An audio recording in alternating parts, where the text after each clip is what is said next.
Is a very interesting problem.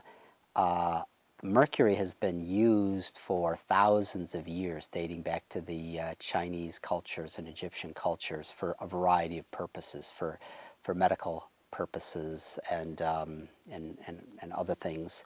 And it's been known for some time that it's a toxic substance.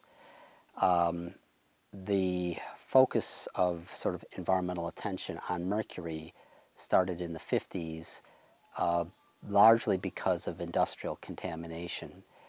And there was a very well-publicized poisoning that occurred in Iraq, where a number of individuals consumed seeds that were coated with mercury as a fungicide, and a number of people died. And there was also a contamination problem in Japan, in Minamata Bay, where there was discharge from an industrial facility into the bay. The fish became contaminated with mercury, and being a coastal area, a lot of the people there and animals consumed mercury, and there was widespread poisoning. So those are what we call point sources associated with an individual facility. And so through the 50s and 60s and 70s, the mercury problem was largely thought to be due to these point sources.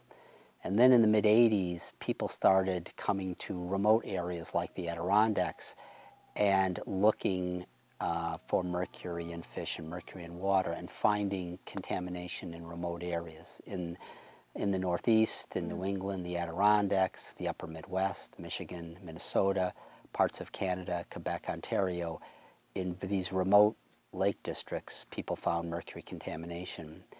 And so it was thought that this was due to mercury being transported in air. So indeed, there are widespread emission sources of mercury. And in this country in the early 90s, there were three major sources